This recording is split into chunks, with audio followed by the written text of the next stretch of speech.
tersebut diputuskan untuk merekayasa laporan dengan mengganti kata-kata iklan minim yang sering digunakan normal diganti dengan kata-kata iming-iming yang artinya bujuk rayu, sehingga dapat mengenai unsur penipuan yang diatur dalam pasal 378 KUHP. Dan hal ini terbukti semua saksi dan ahli baik dalam BAP maupun dalam persidangan semua menggunakan kata-kata iming-iming. Bahwa keterangan saksi Richard Adrianto, saksi Nahot Mertua Purba SH dan saksi Ega Mulyana tersebut bersesuaian dengan keterangan saksi pelapor Mulyana. 4 orang saksi ini juga bersesuaian dengan bukti percakapan WhatsApp Richard Adrianto dan saksi pelapor Mulyana, bukti P7. Bahwa seiring dengan terungkapnya rekayasa dan perkara aku berdasarkan fakta persidangan di atas dan semakin ditegaskan dengan temuan BAP yang isinya semuanya sama, karena hanya satu BAP yang sama digunakan untuk 5 nomor perkara dan 5 nomor dakwaan yang berbeda, hanya dengan satu BAP. Bahkan ada yang dibuat-buat sebagaimana diakui oleh ahli yang dihadirkan di umum Roni Marpaung, koordinator bidang distribusi langsung dan waralaba di Direktorat Bina Usaha dan Pelaku Kementerian Perdagangan yang menerangkan bahwa sekali lagi ahli menjelaskan keterangan ahli di BAP hanya 2 halaman. Sekali lagi hanya 2 halaman, yaitu di halaman awal dan poin 12 di halaman 20. Sisanya bukan keterangan ahli, melainkan keterangan penyidik. Itu fakta persidangan yang lihat. Bahwa rekayasa dalam perkara yang dialami terdakwa semakin jelas saat penuntut umum tidak bisa menunjukkan aksi dari rekening koran saksi pelapor Mulyana dan menghadirkan bukti rekening koran yang diatur sedemikian rupa seolah-olah asli, padahal di depan majelis hakim yang mulia disaksikan bersama-sama ternyata cuma halaman depan yang asli dan sisanya pembuatan adalah kopian yang tidak bisa ditanggungjawabkan kebenarannya. Bukti tersebut dimaksud penuntut umum untuk menunjukkan kerugian saksi pelapor Mulyana sebesar 27 sekitar 27 miliar. Namun bukti tersebut tidak valid dan harus dikesampingkan, sebagaimana keterangan ahli pidana Dr. Supati SHMH yang pada pokoknya menerangkan barang bukti berupa fotokopi dari rekening koran yang asli atau yang berbentuk fotokopi yang tidak dapat disandingkan dengan aslinya dalam persidangan tidak dapat digunakan sebagai alat bukti. Data dia harus ada aslinya. Di samping itu juga bertentangan dengan rekening koran asli yang dipegang oleh bukti bukti T8. Bahwa lebih lanjut rekayasa dalam perkara ini semakin terang benderang karena orang yang melapor hanya satu orang, yakni saksi pelapor Mulyana, sebagaimana disebutkan di atas dengan pengakuan kerugian 27 miliar tidak bisa dibuktikan dan diakui sendiri oleh saksi pelapor Mulyana dengan fakta persidangan bahwa saksi dibantu oleh GPU dalam persidangan tidak dapat menunjukkan barang bukti berupa rekening koran asli koran asli milik saksi pelapor Mulyana yang menunjukkan transaksi sebelumnya total keseluruhan top up sejak September 2018 selama 30 bulan. Bayangkan 30 bulan 27.832.999 seperti yang didakwakan oleh GPU. Suryani 3 bulan, ini 30 bulan. Anehnya, sekali lagi anehnya dan sangat ironis, aset yang disita oleh terdakwa oleh kepolisian lebih dari 1 triliun lebih nilai asumsi kerugian saksi pelapor Mulyana yang itu pun tidak bisa dibuktikan oleh penuntut umum. Dan banyak lagi kejanggalan yang terjadi. Hal ini bersesuaian dengan fakta persidangan berdasarkan keterangan Anton Dekmada yang pada pokoknya memberikan keterangan sebagai berikut. Bahwa saksi mengetahui janggalnya kasus ibu tiket yang ditangani Baris Krim Polri karena mitra member yang melapor hanya satu orang dan sebenarnya tidak ada kejahatan dalam kasus tersebut. Bahwa puluhan orang perwakilan mitra telah membuat surat keberatan ke Barreskrim. Kami mendatangi Barreskrim untuk menjelaskan bahwa sekali lagi bahwa 99% lebih dari 57 tidak merasa dirugikan. Bahkan mereka merasa dirugikan sejak, sekali lagi, merasa dirugikan sejak beberapa top leader edisi ditangkap, yang menyebabkan aplikasi dimatikan atau tidak aktif sehingga mereka tidak dapat bertransaksi. Dan respon Barreskrim pada waktu mereka audiensi bukan ditanggapi dengan baik, bahkan dimarah-marahi, dan beberapa dari mereka termasuk saksi di BAP dengan tujuan menghalang-halangi penyidikan. Bahwa saksi bersama para mitra member Indisiket yang lain ikut mendatangi Barreskrim Polri untuk menyatakan protes atas laporan terhadap salah satu member kasus top leader Indisiket, yaitu saudara Abdul Rahman Yusuf. Bahwa tujuan saksi dan teman-teman beretiket baik mendatangi Barreskrim untuk menjelaskan sistem kerja Indisiket karena para mitra yakin, pihak Barreskrim salah menahan orang hanya karena tidak mengetahui sistem kerja dari aplikasi Indisiket yang tidak melanggar peraturan maupun undang-undang yang ada. Ternyata hal tersebut terbukti di persidangan. Bahwa saksi menjelaskan karena perbuatan Barreskrim yang tidak fair dan objektif tersebut, saksi melaporkan ke Propam Mabes Polri, dan oleh Propam diputuskan bahwa tindakan dari tim tersebut dinyatakan bersalah.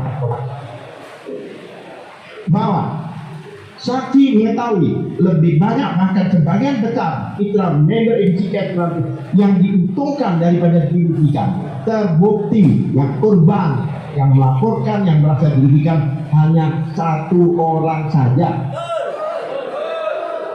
Bahwa saksi bersama mayoritas mitra member Indisiket merasa dirugikan atas penghentian atau penonaktifkan penyelenggaraan transaksi pada aplikasi Indisiket berimbas dari adanya kasus laporan dan penangkapan top leader Indisiket Abdul Rahman Yusuf oleh Barreskrim Polri. Karena sejak penangkapan saudara Abdul Rahman Yusuf, aplikasi yang digunakan para member atau mitra untuk transaksi tidak dapat difungsikan atau off. Bahwa saksi mengetahui selain semua aset terdakwa Suryani dan saksi Abdul disita oleh Barreskrim Polri, termasuk beberapa rekening bank yang dimiliki oleh saudara Abdul Rahman Yusuf diblokir. Bahkan handphone milik anak-anaknya pun juga disita. Padahal handphone anak-anak tersebut digunakan untuk sekolah daring juga disita. Sehingga anak-anak Suryani yang tidak dapat mengikuti pelajaran, bahkan hal ini telah diadukan ke Komisi Perlindungan Anak Indonesia (KPA). Bahwa yang diketahui oleh saksi dan para member aset harta maupun rekening terdakwa Suryani yang disita sekitar 1,4 jauh melebihi jumlah kerugian yang didakwakan oleh JPU, yang mana yang didakwakan oleh JPU hanya 20 miliar, sekitar 20 miliar. Bahwa saksi mengetahui aplikasi Indisiket merupakan aplikasi yang memfasilitasi transaksi jual beli aset digital, yakni jual beli koin Indisiket antara mitra atau member yang bergabung di dalam komunitas dan aplikasi Indisiket. Bahwa saksi mengetahui terdakwa Suryani hanyalah sebagai istri Abdul Rahman Yusuf. Bahwa saksi mengetahui sistem transaksi jual beli Indisiket adalah peer-to-peer antar member. Bahwa saksi sebagai mitra member Indisiket tidak pernah memberikan pinjaman dana kepada member lainnya yang ada bertransaksi jual beli koin secara langsung dengan member Indisiket lainnya. Bahwa tidak ada perjanjian tentang pembuatan program-program oleh member terkait bisnis dan atau transaksi jual beli Indisiket. Sekali lagi, bahwa tidak ada perjanjian tentang pembuatan program-program untuk program arisan oleh member terkait bisnis dan atau transaksi jual beli Indisiket. Bahwa terdapat term and condition di dalam aplikasi Indisiket yang merupakan prosedur yang mengikat pihak bagi calon mitra atau member yang ingin bergabung dalam aplikasi Indisiket. Bahwa di dalam transaksi Indisiket tidak ada yang tidak jelas semuanya jelas, transparan, dan dipahami oleh member dari awal. Bahwa saksi pertanyakan kerugian Mulyana yang mana Mulyana pernah memberikan testimoni bahwa beliau bahwa saksi pertanyakan kerugian yang mana, kerugian Mulyana yang mana Mulyana pernah memberikan testimoni bahwa beliau beli tanah dan lain-lain dari Ciket. Dan menurut saksi pertanyakan apakah Mulyana itu terlibat, ya, bahwa dari semua uraian fakta persidangan tersebut di atas, jaksa penuntut umum tidak membantah sama sekali. Sekali lagi, jaksa penuntut umum dalam repliknya tidak membantah sama sekali atas rekayasa yang terbongkar dalam persidangan ini. Artinya, pengkondisian dan rekayasa adalah hal yang nyata dalam perkara ini dan menjadikan terdakwa sebagai ibu yang terdolimi oleh perkara yang direkayasa ini. Bahwa adapun masalah barang sitaan yang banyak sekali tidak bisa dihadirkan di muka persidangan, jumlah uang, sedikit tanah asli, perhiasan publik, termasuk mobil-mobil supercar yang tidak diketahui keberadaannya saat ini. Di mana tempatnya kita nggak tahu keberadaannya. Maksud penasihat hukum dalam hal ini adalah barang sitaan tersebut tidak dihadirkan secara proper, layak, dalam arti validitas. Cara menghitung uang pun, uang dan perhiasan tidak menunjukkan beberapa dokumen sertifikat tanah, tidak memastikan kebenaran dan sah sitaan elektronik dan lain-lain. Begitupun dengan letak supercar yang diperlihatkan aplikasi Zoom juga tidak bisa menerangkan lokasi keberadaan supercar tersebut. Dan secara yuridis, barang sitaan yang dijadikan dengan tidak layak di muka persidangan ini wajib disampaikan dan tidak bisa membuktikan apapun dari dugaan perbuatan pidana yang dilakukan terdakwa. Dan hal itu sesuai fakta persidangan yang disaksikan oleh majelis hakim dan hadirin sidang semuanya. Bahwa adapun uraian penuntut umum di dalam replik yang menarasikan penasihat hukum yang mengkondisikan dan merekayasa karena penasihat hukum melakukan intimidasi dengan mengancam akan melapor ke polisi kalau tidak memberikan keterangan yang tidak benar. Uraian penuntut umum tersebut merupakan narasi yang sesat dan menyesatkan karena hal yang disampaikan penasihat hukum tersebut merupakan hukum dan peraturan undang-undangan sebagaimana diatur pasal 242 ayat 1 dan 2 KUHP yang berbunyi sebagai berikut. KUHP. 1. Barang siapa dalam keadaan di mana undang-undang menentukan supaya memberikan keterangan di atas sumpah atau mengadakan akibat hukum kepada keterangan yang demikian dengan sengaja memberikan keterangan palsu di atas sumpah, baik dengan lisan atau tulisan secara pribadi maupun oleh kuasanya yang khusus ditujukan untuk itu, diancam dengan pidana penjara paling lama 7 tahun. Ayat 2. Jika keterangan palsu tersebut, keterangan palsu tersebut di atas sumpah diberikan dalam perkara pidana dan merugikan terdakwa atau tersangka yang bersalah, diancam dengan pidana paling lama 9 tahun ini sebenarnya. Mungkin ini di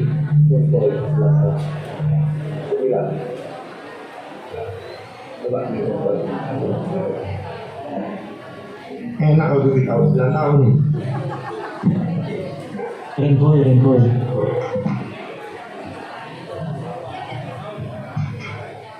Yang mulia ada renpoy yang mulia. 9 tahun lah. Dalam persidangan nih masalahnya.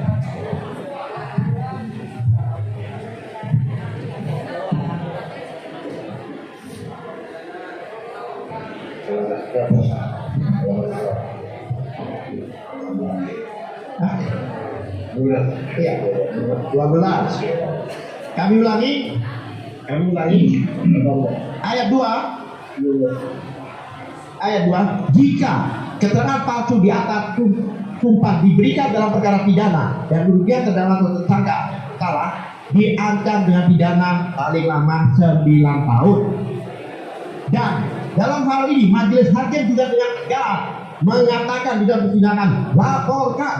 Nah, hal ini telah sesuai dengan ketentuan pasal 174 KUHP.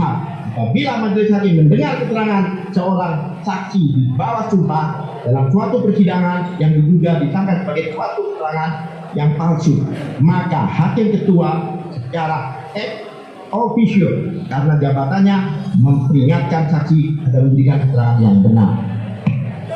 Dengan demikian, uraian jaksa penuntut umum yang lari jauh dari fakta persidangan dan melemparkan narasi yang dibuat-buat, mengada-ngada dan tidak beralasan hukum wajib dikesampingkan.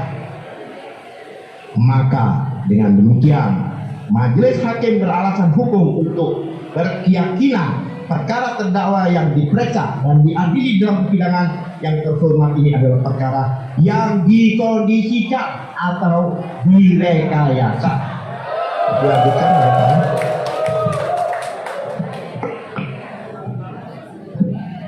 2.2 tentang tidak ada kerugian dalam perkara ini, bahwa di dalam repliknya penuntut umum menyebutkan ada 1.400 korban yang dirugikan ke isi case. Keterangan penuntut umum tersebut bertentangan dengan dakwaannya yang dibuat sendiri, karena di semua dakwaan berulang-ulang penuntut umum menyebut kerugian hanya satu orang, yaitu saksi pelapor Mulyana, dengan asumsi kerugian 27,8 miliar rupiah. Kalau memang ada 1.400 orang korban dirugikan, kenapa jaksa penuntut umum tidak menguraikan di dakwaan dan tuntutannya? Karena kalau memang ada 1.400 orang yang dirugikan, pasti nominal kerugiannya pun akan bertambah. Tapi setelah kami teliti, hal tersebut tidak ada di dakwaan dan tidak ada juga di tuntutan. Dan jika memang tidak ada dan merasa jadi korban, kenapa mereka tidak melaporkan dan penuntut umum juga dapat menghadirkan di muka persidangan 1.400 orang yang disebut korban tersebut. Sedangkan faktanya yang melaporkan sebagai korban hanyalah satu orang, yaitu Mulyana. Maka dari itu uraian penuntut umum tersebut tidak beralasan hukum, mengada-ngada, dibuat-buat dan tidak sesuai dengan fakta persidangan.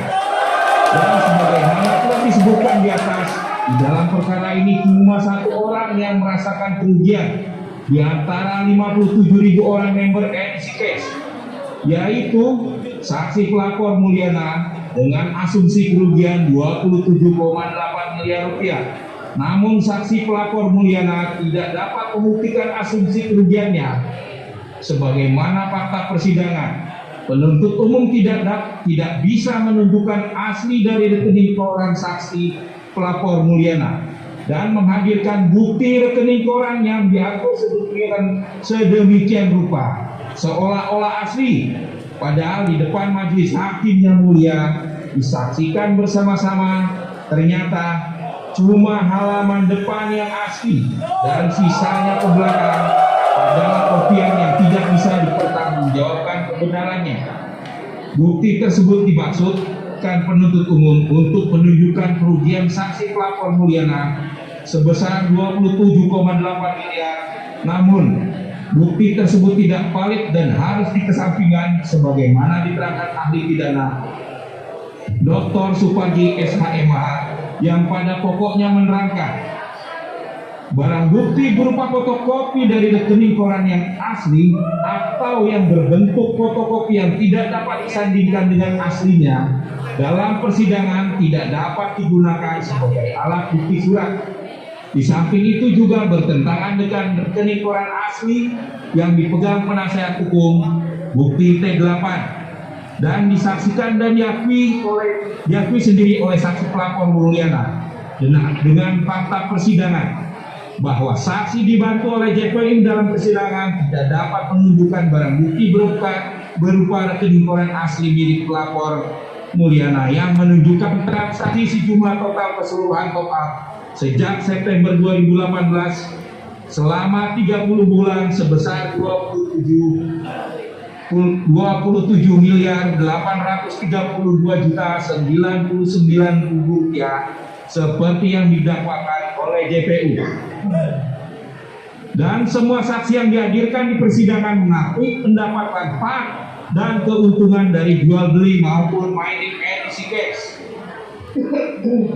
Kami ulangi, dan semua saksi yang dihadirkan di persidangan mengakui mendapat manfaat dan keuntungan dari jual beli maupun mining koin edisi cash, bahwa saksi pelapor Mulyana juga mendapat kekayaan dari edisi cash sebagaimana diterangkan oleh saksi Abdul Rahman itu.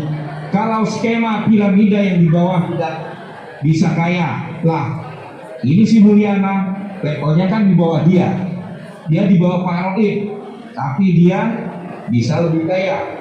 Dan hal ini juga diakui oleh saksi pelapor Mulyana yang menerangkan dalam waktu 6 bulan saksi bisa beli Fortuner, dan sejak itu saksi membeli tanah tiap bulan dari hasil mining. Bahwa jaksa penuntut umum di dalam menguraikan repliknya mencatut nama Haji Nana Suharna yang seolah ikut dirujukan. Padahal penuntut umum sebenarnya memahami, karena dalam fakta persidangan saksi Haji Nana Suharna menerangkan bahwa saksi diperkenalkan edisi cash oleh Mulyana pada hari Jumat yang saya anggap hari yang berkah, bahwa saksi telah transfer ke Mulyana dengan total sampai 13 miliar rupiah, dan uang tersebut menurut Mulyana ditransfer ke terdakwa Suryani, bahwa karena saksi tidak ada berurusan dengan Suryani, saksi tahunya hanya bertransaksi dengan Mulyana, bahwa saksi tidak pernah meminta atau menyuruh Mulyana untuk mentransfer uang saksi ke terdakwa Suryani, bahwa saksi tidak pernah melaporkan Suryani dan juga tidak pernah meminta Mulyana untuk mewakili saksi melaporkan Suryani, bahwa saksi tidak pernah memberikan surat kuasa kepada Mulyana untuk memakai nilai kerugian saya untuk dilaporkan ke Barreskrim, bahwa saksi keberatan uang saksi 13 miliar digunakan oleh Mulyana melaporkan Suryani, seolah saksi dirugikan oleh Suryani, karena Mulyana menyatakan bahwa kerugian Mulyana sekitar 27 miliar itu adalah gabungan uang pribadi Mulyana, hasil mining sekitar 15 miliar ditambah uang saksi 13 miliar. Bahwa sekali lagi saksi tekankan bahwa saksi tidak tersirat niat sedikit pun untuk melaporkan terdakwa Suryani, bahwa pada saat diperkenalkan dengan edisi cash, kita bertemu Mulyana membawa mobil Fortuner yang dia nyatakan sebagai hasil edisi cash, bahwa Mulyana memperkenalkan programnya juga, yaitu program umroh, bahwa uang yang saya setorkan ke Mulyana 5 juta per orang dari jamaah-jamaah saya untuk mengikuti program umroh pribadi milik Mulyana yang tidak ada dalam aplikasi edisi cash, dan program tersebut diikuti oleh 45 orang, bahwa saksi juga mengikuti program arisan mobil milik Mulyana. Saksi setorkan dengan uang cash dan Mulyana memberikan poin kepada saksi dan mitra-mitra saksi, bahwa saksi sempat mempertanyakan terkait pencairan kepada Mulyana, namun Mulyana hanya menjawab duit dari mana. Bahwa saksi mulai beli koin ke Mulyana Juni 2019, dari situ hampir tiap bulan saksi top up ke beliau. Saksi pernah top up ke Mulyana sehari sampai 2 miliar rupiah, bahwa saksi tidak pernah melakukan pencairan ke Suryani pada bulan Agustus September 2020. Saksi banyak top up dari edisi CD ke Mulyana, bahwa saksi pernah sekali beli ke Suryani dengan peer to peer di luar angka 13 miliar itu atas arahan Mulyana, karena beliau tidak memiliki cukup koin atas pembelian saksi, dan saksi mendapat koin-koin dengan tepat waktu dari Suryani tanpa ada masalah. Bahwa saksi ke program Mulyana yaitu arisan mobil, saksi bayar 10 juta dan per bulannya saya bayar 1 juta. dan kebetulan saya adalah pemenang keduanya, bahwa Mulyana dalam menjalankan program arisan mobilnya dialah yang membayarkan kepada leasing, namun pembayarannya atas nama saksi. Apabila Mulyana telah membayarkan menjadi kerugian bagi saksi karena BI checking saksi jadi jelek, bahwa dalam persidangan saksi menunjukkan kenipuan asli milik saksi Haji Nanas Sahruna yang menunjukkan transaksi dengan Mulyana dengan total 13 miliar rupiah, bahwa terdapat term and condition di aplikasi edisi cash, bahwa saksi menegaskan bahwa jual beli di edisi cash adalah jual beli putus, tidak ada yang memperkaya yang di atas, bahwa di komunitas Mulyana terdapat aturan bahwa